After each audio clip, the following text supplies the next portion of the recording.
नमस्कार साथियों, unique coaching class Sojat के अंदर आपका हार्दिक स्वागत है। मित्रों, मैंने आपको विज्ञान का चैप्टर करवाया था।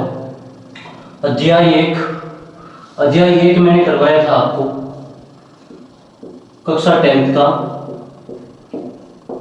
जिसका नाम था अपना भोजन और मानव स्वास्थ्य।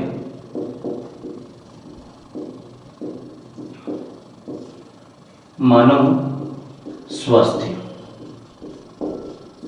मित्रों है क्या? हमने पढ़ा था भोजन और मानव स्वास्थ्य। हमने भोजन के बारे में पूरा विस्तार से अध्ययन कर लिया था कि भोजन क्या है, भोजन क्या है, भोजन को कितने भागों में बांटा गया, कुपोषण क्या था, संतुलित आहार क्या था, असंतुलित आहार क्या था, कुपोषण से हमें कौन कौन से रोग होते हैं, वो हमने अध्ययन कर चुका। ठीक है मित्रों। अब ऐसा है मित्रों, जिसने भी अध्ययन नहीं किया है वो पिछले वाली वीडियो में जाके देख सकता है। भोजन को हमने 2 भागों में बांटा था। आज हम पढ़ रहे मानव स्वास्थ्य के बारे में। मित्रों, भोजन का एक घटक है जिसका नाम मैंने आपको बताया था जल। मित्रों, जल क्या है? यदि जल के बारे में यदि आपको मैं थोड़ी सी संक्षिप्त में जानकारी दूं तो केवल और केवल इतना कहना चाहता हूं कि जल मानव के लिए बहुत आवश्यक है, इंपॉर्टेंट है मित्रों। क्योंकि यदि जल नहीं होगा तो मानव का जीवन संभव नहीं है। मित्रों, यदि मैं बात करूं पृथ्वी के ऊपर, तो पृथ्वी के ऊपर मान लो ये पृथ्वी है, इस पृथ्वी पर जो 1/4 जो भूभाग, 1/4 जो भाग है वो भूभाग है। बाकी जो 3/4 है वो हमारी पृथ्वी पूरे जल से घिरी हुई है। अब मैं आपको कहना चाहता हूं कि 3/4 भाग हमारे पृथ्वी पे क्या है? जल है। लेकिन मित्रों, ये जो 3/4 जो भाग है वो हमारे मानव के लिए उपयोगी नहीं है। मानव इस जल का उपयोग नहीं करता। इंसान के लिए जो जल स्रोत है उपयोगी वो बहुत कम है मित्रों। जो जल स्रोत जो मानव को जल प्राप्त होता है वो बहुत ही कम है। ठीक है मित्रों। फिर भी ये 3/4 जल है, यदि कैसा भी हम इसे शुद्ध कर दे तो भी मानव इसका उपयोग नहीं कर सकता। मानव के लिए जो पर्याप्त मात्रा में जो जल है 1/4 भूभाग से, जो नदियों से प्राप्त होता है, जो बरसात से प्राप्त होता है, जो भूगर्भ यानी नलकूप के माध्यम से, ट्यूबवेल के माध्यम से जो जल प्राप्त होता है वो ही मानव के लिए उपयोगी है। आज वर्तमान समय में हमारे जल का संकट, नाम सुना होगा, जल का संकट का तात्पर्य है कि जो मानव के लिए जो उपयोगी जल है उनकी कमी आ रही है। मित्रों, आप कुछ समय के लिए कल्पना कीजिए कि यदि मानव के लिए जल नहीं होगा तो क्या होगा।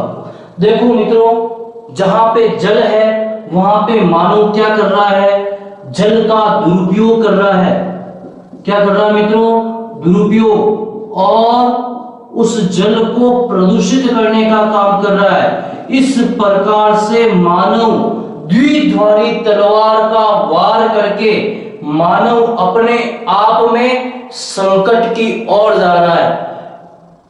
मित्रों, 1 मिनट के लिए कल्पना करो, यदि जल नहीं होगा तो क्या होगा। मित्रों, जल हमारे लिए बहुत ही महत्वपूर्ण है। यदि जल के बारे में जितनी मैं चर्चा करूं उतनी कम है। सीधे सीधे शब्दों में यदि मैं आपको कहूं कि जल ही जीवन है, क्या कहूं मित्रों? जल ही जीवन है, क्योंकि जल के बिना जीवन संभव नहीं है। यदि जल है तो जीवन है। कैसे? यदि हम सुबह उठते हैं, सुबह उठने से लगा के अपनी दिनचर्या के सारे काम देखो, सुबह उठते हो, मंजन करते हो, कूला करते हो, आपको जल की आवश्यकता होती है। मम्मी घरों में खाना बनाती है तो जल की आवश्यकता होती है। आप नहाते हो, जल की आवश्यकता होती है, यानी पीने के लिए जल की आवश्यकता होती है। ऐसे बहुत सारे काम है मित्रों जिसमें जल की आवश्यकता होती है। हमारे घरेलू काम से लगा के उद्योग तक जल के बिना कोई कार्य संभव नहीं है। इसलिए सीधे सीधे शब्दों में मैं केवल इतना बता रहा हूं कि जल ही जीवन है। मित्रों, जल ही एक ऐसी चीज है जो पदार्थ की तीनों अवस्था में पाई जाती है, यानी जल ठोस अवस्था में भी पाया जाता है, जल द्रव अवस्था में भी पाया जाता है, और जल गैसीय अवस्था के अंदर भी पाया जाता है। ठोस की अवस्था के अंदर यदि मैं नाम लूं तो आपने नाम सुना होगा बर्फ। क्या नाम सुना? बर्फ के रूप में पाया जाता है। द्रव के रूप में जल है, पानी, ठीक है मित्रों, और गैस के रूप में है जल वाष्प। जो जल की जो वाष्प है वो गैसीय अवस्था में होती है। यानी जल एक ऐसी चीज है जो पदार्थ की तीनों अवस्थाओं में पाई जाती है। मित्रों, ये था मेरा सीधा सीधा जल के बारे में। मित्रों, एग्जाम के अंदर 10वीं क्लास के अंदर प्रश्न पूछा जाता है कि पीने योग्य जल के क्या क्या गुण होने चाहिए। मित्रों, पीने योग्य जल के क्या क्या गुण होने चाहिए? यदि जो जल हम पी रहे हैं, पीने योग्य जल का जो पहला गुण है कि जल के अंदर आंखों से दिखने वाली वनस्पति नहीं होनी चाहिए। यानी आंखों से दिखने वाली वनस्पति नहीं होनी चाहिए। नोट करते रहना साथ में। यानी वनस्पति का अर्थ होता है कि जैसे किसी गिलास या पात्र में जल भरा हुआ है तो वहां पे कोई घास फूस का तिनका यानी वनस्पति का कोई अंश वहां पे उस जल के अंदर गिरा हुआ नहीं हो तो वो जल आप क्या कर सकते हो? पी सकते हैं। दूसरा मित्रों, जल के अंदर पर्याप्त मात्रा में ऑक्सीजन घुली होनी चाहिए। पर्याप्त मात्रा में क्या घुली होनी चाहिए? ऑक्सीजन। जिस जल के अंदर पर्याप्त मात्रा में ऑक्सीजन घुली हुई है वो जल पीने योग्य है। तीसरा, जल का जो पीएच मान है, ध्यान रखना मित्रों, जल का जो पीएच मान है वो संतुलित होना चाहिए। न तो वो ज्यादा अम्लीय होना चाहिए और न ही क्या होना चाहिए? क्षारीय होना चाहिए। और जल का पीएच मान 7.4 से लगा के 8 तक हो सकता है। ठीक है मित्रों, यदि शुद्ध रूप से माना जाए तो जल का पीएच 7.4। पीने योग्य जल की यदि बात करें 7.4 से लगा के 8 तक यदि इसका पीएच मान होगा तो वह जल पीने योग्य है। ठीक है मित्रों, उसके बाद में जल काम क्या करेगा हमारा? यानी आंखों से दिखने वाली वनस्पति नहीं होनी चाहिए, पहली बात। दूसरी बात, किसी भी प्रकार का घास फूस का तिनका है वो हमारे जल के अंदर नहीं होनी चाहिए। दूसरी बात, पर्याप्त मात्रा के अंदर क्या घुली होनी चाहिए? पर्याप्त मात्रा के अंदर ऑक्सीजन घुली हुई होनी चाहिए। और तीसरा है अपना, जल के अंदर जो जल का पीएच मान है वो संतुलित होना चाहिए। यदि ये तीनों गुण जिस जल के अंदर है वो जल हमारे लिए बहुत ही महत्वपूर्ण है, हम उस जल को पी सकते हैं। मित्रों, ये तो बात हो गई जल की। जल हमारे शरीर में काम क्या करता है? जल के कार्य क्या है? मित्रों, यदि कार्य के रूप में यदि मैं चर्चा करूं तो आपको याद रखना है कि जल हमारे शरीर के अंदर जितनी भी जैविक उपापचय क्रियाएं हैं, जितनी भी जैविक उपापचय क्रियाएं हैं उनको संपादन करने का काम कौन करता है? जल करता है। यदि जल नहीं होगा तो जैविक क्रियाएं, उपापचय क्रियाएं, जैसे पाचन की, भोजन आप करते हो, जटिल से सरल ये सारी क्या है, उपापचय क्रिया है। उस जटिल भाग को सरल भाग में तोड़ने का काम में जल का भी महत्वपूर्ण योगदान है मित्रों।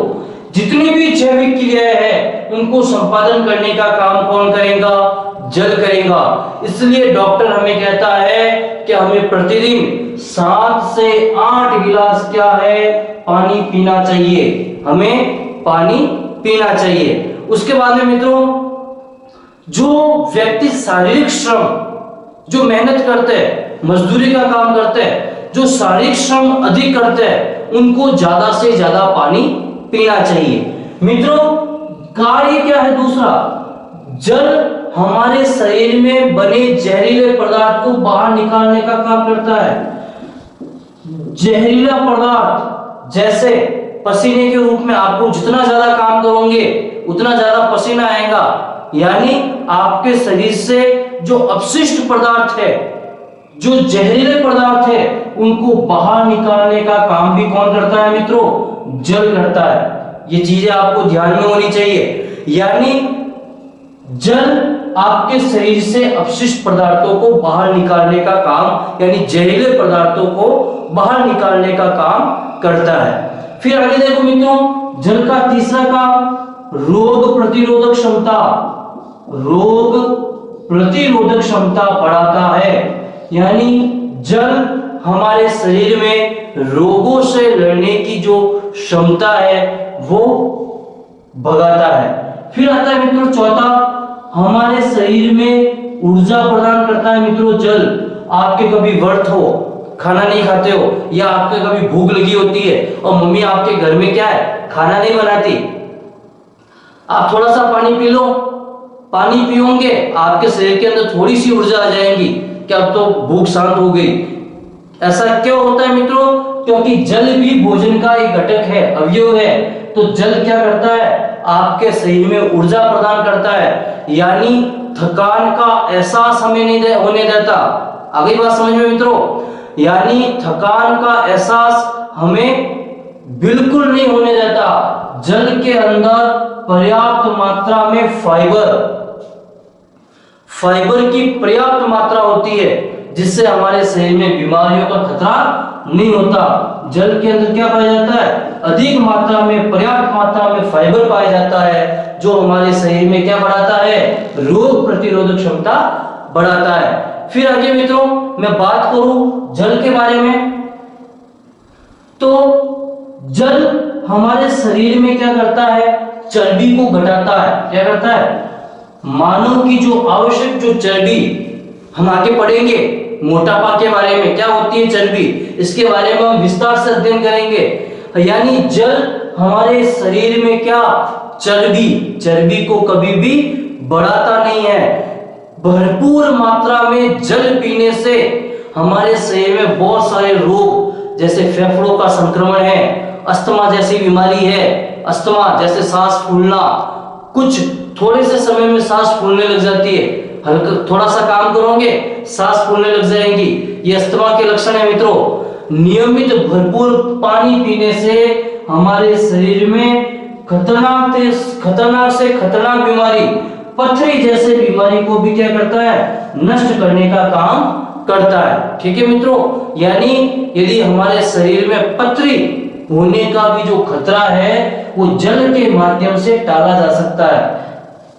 कब, जब हम पर्याप्त रूप से भरपूर जल का सेवन करेंगे, हम जल पिएंगे। आगे मित्रों, ठीक है मित्रों, ये थे हमारे जल के कार्य। पीने योग्य जल की क्या क्या गुण होने चाहिए, आंखों से दिखने वाली वनस्पति नहीं होनी चाहिए, पर्याप्त मात्रा में ऑक्सीजन गोली होनी चाहिए, जल का जो पीएच मान है वो संतुलित होना चाहिए। उसके बाद में मित्रों कार्य, जैविक उपापचय क्रियाओं को करना, जहरीले पदार्थों को बाहर निकालना, रोग प्रतिरोधक क्षमता बढ़ाता है, क्योंकि इसके अंदर फाइबर की मात्रा क्या होती है, अधिक पाई जाती है। जल से हमें ऊर्जा प्राप्त होती है, क्यों, क्योंकि ये भी क्या है, भोजन का एक घटक है, अवयव है। ठीक है मित्रों, उसके बाद में जल हमारे शरीर में चर्बी को जमा होने नहीं देता। पथरी का यदि खतरा होता है उसको भी हम भरपूर और पर्याप्त मात्रा में जल का सेवन करें तो इस खतरे को टाला जा सकता है। अस्थमा, फेफड़ों का संक्रमण वगैरह सारा आदि हम क्या कर सकते हैं, टाल सकते हैं। ठीक है मित्रों, ये तो हो गया आपके जल के कार्य, जल हमारे शरीर में काम क्या करता है, पीने योग्य जल के क्या क्या गुण होने चाहिए। अब बात कर रहा हूं मित्रों दूषित जल। दूषित जल यानी वह जल जिसके अंदर पर्याप्त मात्रा में ऑक्सीजन घुली नहीं है, पर्याप्त मात्रा के अंदर ऑक्सीजन घुली हुई नहीं है, जिसका पीएच मान संतुलित नहीं है। ठीक है मित्रों, यदि हम दूषित जल का सेवन करते हैं, क्या करते हैं मित्रों, यदि हम दूषित जल को यदि मैं सामान्य भाषा में बोलूं तो गंदा जल, जो गंदगी से भरपूर, तालाब के अंदर मवेशी जानवरों को नहलाते हैं, नहलाने से वो पानी क्या हो जाएगा, गंदा हो जाएगा। यदि वो हम पानी पिएंगे तो क्या होंगे मित्रों, आप बताओ। सामान्य रूप से यदि मैं आपको प्रश्न पूछूं कि यदि हम दूषित जल का सेवन करते हैं, यदि हम दूषित जल यानी गंदा जल हम पीते हैं तो क्या होगा मित्रों, ज्यादा से ज्यादा क्या होगा कि हम बीमार हो जाएंगे, हमारे शरीर के अंदर क्या हो जाएगा, बीमार। मित्रों, जल के अंदर कई प्रकार के विषाणु यानी वायरस, बैक्टीरिया, प्रोटोजोआ, जो हमारे शरीर में रोग फैलाते हैं, ये सारे किसके अंदर, जल के अंदर पाए जाते हैं। विषाणु, वायरस, जैसा भी कोरोना वायरस चल रहा है वैसा के वैसा वायरस के माध्यम से हमारे शरीर में बहुत सारे रोग होते हैं, जैसे फ्लू है, पेचिस है, हेजा है, ये सारे वायरस से संबंधित रोग होते हैं। जैसे हेजा वगैरह है, पेचिस,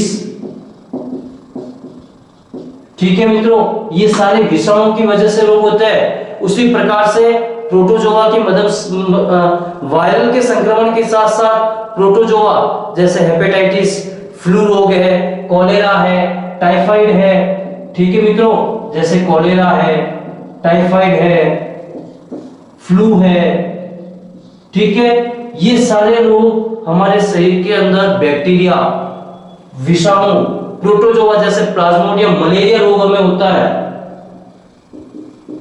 ये सब दूषित जल से होता है मित्रों। किससे, दूषित जल से हमारे शरीर के अंदर ये सारे रोग होते हैं मित्रों। पीलिया जैसी खतरनाक बीमारी भी किससे होती है मित्रों, दूषित जल के सेवन करने से। यदि आप साफ जल पीते हो तो आपको ये सारी बीमारियां नहीं होंगी। अधिकतर जो बीमारियां होती है मित्रों वो होती है दूषित जल से। ध्यान रखना, यदि हम दूषित जल का सेवन करेंगे तो हम क्या हो जाएंगे, बीमारी से ग्रस्त हो जाएंगे, हम बीमार हो जाएंगे मित्रों। इसी कारण हमें साफ पानी पीना है। ठीक है मित्रों, अब हम पढ़ते हैं आगे मित्रों, वेरी वेरी इंपॉर्टेंट है। इसी दूषित जल से हमारे राजस्थान के अंदर एक रोग आया था, वो रोग था नारू रोग। ध्यान रखना, नारू रोग, इस रोग का दूसरा नाम है बाला रोग। ये रोग वेरी वेरी इंपॉर्टेंट है मित्रों। ये रोग दूषित जल के कारण होता था, जिसका रोगजनक, ध्यान रखना, इस रोग का रोगजनक है नारू रोग या बाला रोग। है क्या, किसके कारण होता है, दूषित जल के कारण। इसका रोगजनक याद रखना, ड्रैकेनेकुलस, ड्रैकेनेकुलस मेडिनोसिस। ये इस रोग जनक के कारण ये रोग होता है, नारू रोग या बाला रोग। ड्रैकेनेकुलस मेडिनोसिस नामक एक रोग है, रोगजनक है, जिसके कारण नारू रोग या बाला रोग होता है। ठीक है मित्रों, ये हो गया इतना। मित्रों, इस रोग के लक्षण क्या है, इसका जो मादा कृमि है वो परपोषी यानी मनुष्य के शरीर में अंडे नहीं देता, वो अंडे देता है जल के अंदर, और जब वो जल हम पीते हैं तो वो हमारे शरीर के अंदर चला जाता है। तब हमारे शरीर के अंदर, जिसे आप कील मुआ से खील नाम सुना होगा आपने, खील की तरह हमारे शरीर में एक बहुत ही बड़ा खील के समान एक घाव हमारे शरीर के ऊपर होता है। उस घाव से कृमि रूपी धागा क्या निकलता है मित्रों, एक धागे के समान संरचना निकलती है। जब तक वो धागा पूर्ण रूप से नहीं निकलता तब तक वो खील है, क्या नहीं होता, उसका उपचार नहीं होता, वो पूरा समाप्त नहीं होता। जब तक एक धागा निकलता है दूसरा और हो जाता है, दूसरा होता है, दूसरा ठीक होता है, तीसरा, चौथा, पांचवा, इस प्रकार से आगे ये फैलता रहता है। किसके माध्यम से? दूषित जल के माध्यम से। हमारे लिए अच्छी बात यह है, सरकार के द्वारा बहुत सारे इसको रोकथाम के लिए कार्यक्रम चलाए गए। 2000 के बाद इसका कोई भी मरीज नहीं पाया गया। ठीक है मित्रों, इस रोग के ऊपर हमने काबू पा लिया है। कहां पे हुआ था? अपने राजस्थान के अंदर। ध्यान रखना मित्रों, कहां पे हुआ? अपने राजस्थान के अंदर। इतना आपको ध्यान रखना है। मित्रों, हम दूषित जल को यदि हम पीने से बचना है तो हम क्या कर सकते हैं? सबसे पहला, सामान्य पानी को क्या करना चाहिए? छान कर पीना चाहिए। ठीक है मित्रों, पानी को उबाल कर ठंडा करके हमें पीना चाहिए। पहला क्या हो गया? पानी को क्या करना चाहिए? उबाल देना चाहिए, ठंडा कर देना चाहिए, फिर पीना चाहिए। दूसरा, पानी को छानकर पीना चाहिए।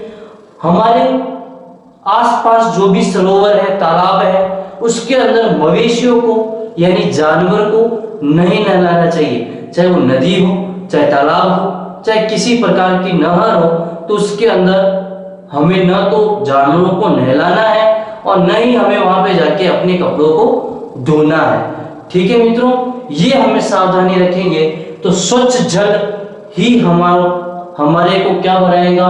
हमारा मानव स्वास्थ्य को स्वस्थ बनाएगा। यानी स्वच्छ जल ही स्वास्थ्य को अच्छा बनाने का काम करेगा। ठीक है मित्रों, ये था अपना दूषित जल। मित्रों, यदि आगे बात करूं तो आगे हम पढ़ते हैं मोटापा। नाम सुना होगा आपने, कई सारे व्यक्ति वो मोटे हो जाते हैं। जब हमारे शरीर में अत्यधिक वसा की मात्रा हमारे शरीर की कोशिकाओं पे जमा हो जाती है, तो जमा होने के कारण हमारे शरीर में वो वसा चर्बी का रूप धारण कर लेती है। ठीक है, जिसे हम बोलते हैं मोटापा। ठीक है मित्रों, क्या बोलते हैं? मोटापा। सामान्य शब्द है मोटापा। क्या है? आदमी मोटा हो जाता है, शरीर में क्या हो जाती है? चर्बी बढ़ने लग जाती है। मित्रों, इसका कारण क्या है? मोटापा होता क्यों है? मित्रों, जब हमारे शरीर में भोजन व शरीर के बीच में असंतुलन उत्पन्न होता है, यानी हम निरंतर वसा का उपयोग करते हैं, खाने में वसा खाते हैं, जैसे घी है, तेल है। वसा का अर्थ होता है मित्रों चिकनाई युक्त पदार्थ। क्या है?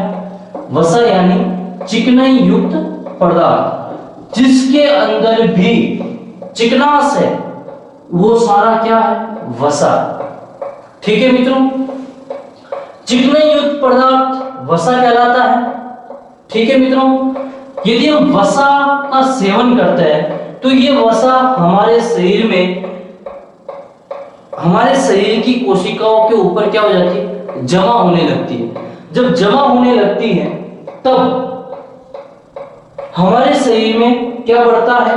मोटापा बढ़ता है, जो हमारे स्वास्थ्य के ऊपर क्या डालता है? हानिकारक प्रभाव डालता है। मित्रों ध्यान रखना, जिससे हम बोलते हैं मोटापा। क्या क्या कारण है इसको बढ़ने के? इसका जो पहला कारण है, ठीक है, हेडिंग लगा देता हूं मैं, कारण। क्या क्या कारण है इसका बढ़ने का? पहला कारण है हमारे शरीर का जब वजन अधिक बढ़ने लगता है, हमारे शरीर का जो वजन है वो अधिक बढ़ेगा, यानी हमारे शरीर का वजन बढ़ेगा तो हम क्या होंगे? मोटे होंगे तो मोटापा बढ़ेगा। ठीक है मित्रों, यदि हम ऊर्जा के सेवन के लिए वसा का उपयोग करते हैं, क्योंकि वसा भी हमें ऊर्जा देती है, तो वसा व शरीर के बीच में क्या होता है? असंतुलन होता है। असंतुलन की वजह से क्या होता है? हमारे शरीर में मोटापा बढ़ता है। अधिक चर्बी युक्त भोजन यदि हम करते हैं, ठीक है, अधिक चर्बी युक्त हम भोजन करेंगे तो भी क्या होगा? मोटापा बढ़ेगा। ठीक है मित्रों, यदि हम निरंतर व्यायाम नहीं करेंगे, हम केवल खाना खाने का ध्यान रख रहे हैं, यदि हम परिश्रम नहीं कर रहे, हम काम नहीं कर रहे, मेहनत नहीं करेंगे, तो धीरे धीरे हम किसके शिकार हो जाएंगे, मोटापा के शिकार हो जाएंगे। यानी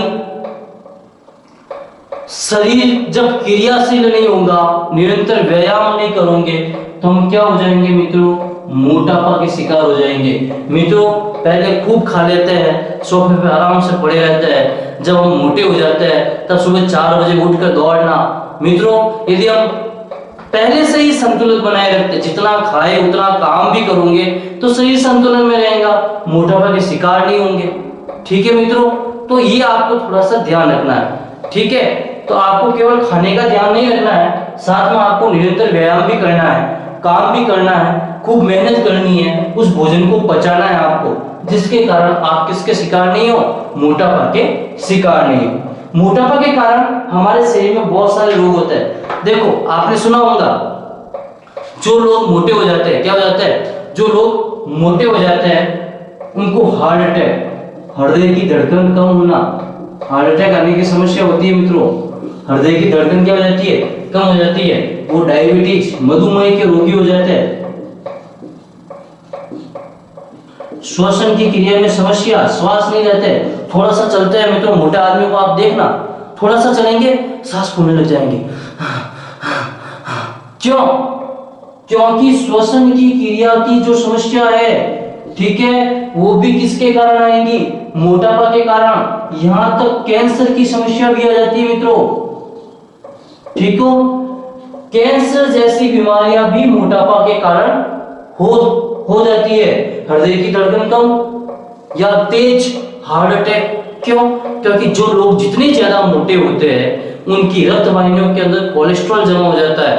अब कोई पानी की जो नली है उसके अंदर यदि किसी भी प्रकार का रोका आएगा तो पानी तो निकलने के लिए जगह चाहिए, प्रेशर मारेगा। उसी प्रकार से हमारी रक्त वाहिनियों के अंदर कोलेस्ट्रॉल जमेगा, तो हृदय पंपिंग करेगा, रक्त को जाने के लिए जगह चाहिए, तो अचानक हार्ट अटैक, मोटापा के कारण कोलेस्ट्रॉल बढ़ता है, यानी हृदय धड़कन, मधुमेह यानी शुगर, डायबिटीज वगैरह, श्वसन क्रिया, थोड़ा सा चलेंगे सांस फूलने लग जाती है, कैंसर जैसी बीमारियां भी इस मोटापा के कारण होती है मित्रों। ठीक है मित्रों, शरीर का भार जो सूचकांक है BMI, ध्यान रखना, बॉडी मास इंडेक्स, इसके द्वारा हमें प्राप्त होता है कि हमें मोटापा है या नहीं है। इसकी लंबाई के द्वारा मोटापा को मापा जा सकता है। BMI, बॉडी मास इंडेक्स, जिसे हम हिंदी में बोलते हैं शरीर भार सूचकांक। ठीक है मित्रों, फिर हम पढ़ते हैं आगे रक्तचाप। ठीक है मित्रों, मोटापा समझ में आ गया? जो भी समझ में नहीं आए तो कमेंट बॉक्स में कमेंट करते रहना। मित्रों करवा रहा हूं मैं आपको रक्तचाप के बारे में। रक्तचाप क्या है? सीधा सीधा समझना, रक्त किस में बहता है मित्रों? रक्त वाहिनियों के अंदर। किसके अंदर बहता है? रक्त वाहिनियों के अंदर। रक्त के द्वारा वाहिनियों के ऊपर दबाव डाला जाता है। रक्त वाहिनियों के ऊपर क्या डालता है? दबाव डालता है। इसी दबाव को रक्तचाप कहते हैं। ठीक है मित्रों, रक्त वाहिनियों के ऊपर क्या डालता है? दबाव डालता है। इसी दबाव को क्या कहते हैं? रक्तचाप कहते हैं। 1733 में स्टीफन हेलर ने सर्वप्रथम घोड़ों का रक्तचाप किया। ध्यान रखना, 1733 में स्टीफन हेलर ने सबसे पहले घोड़ों के ऊपर रक्तचाप किया था। ठीक है मित्रों, उसी के आगे 1983 के अंदर एक वैज्ञानिक था कापलन। ध्यान रखना, इसने रक्तचाप को परिभाषित किया।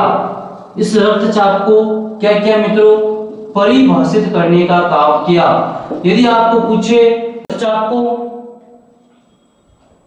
दो भागों में बांटा गया, निम्न और उच्च। दबाव कम होता है तो कम निम्न रक्तचाप, जो अधिक होता है तो उच्च रक्तचाप। मस्तिष्क, गुर्दे वगैरह है वो स्थायी रूप से यदि कमजोर, क्षतिग्रस्त होते हैं तब ये होता है। क्रोध, चिंता, ईर्ष्या, घी, अचार वगैरह इनका यदि हम सेवन अधिक करते हैं तो उच्च रक्तचाप से हम ग्रसित हो जाते हैं। कल हम पढ़ेंगे मित्रों नशीले पदार्थ। ठीक है मित्रों, कल हम पढ़ेंगे नशीले पदार्थ व खाद्य पदार्थों में मिलावट। ये जैसे ही पढ़ेंगे तो हमारा पहला जो अध्याय है वो समाप्त हो जाएगा। मानव स्वास्थ्य के लिए नशीले पदार्थ भी हानिकारक है और खाद्य पदार्थ में मिलावट भी हानिकारक है। बहुत बहुत धन्यवाद मित्रों, खूब पढ़ो, मौज करो, धन्यवाद।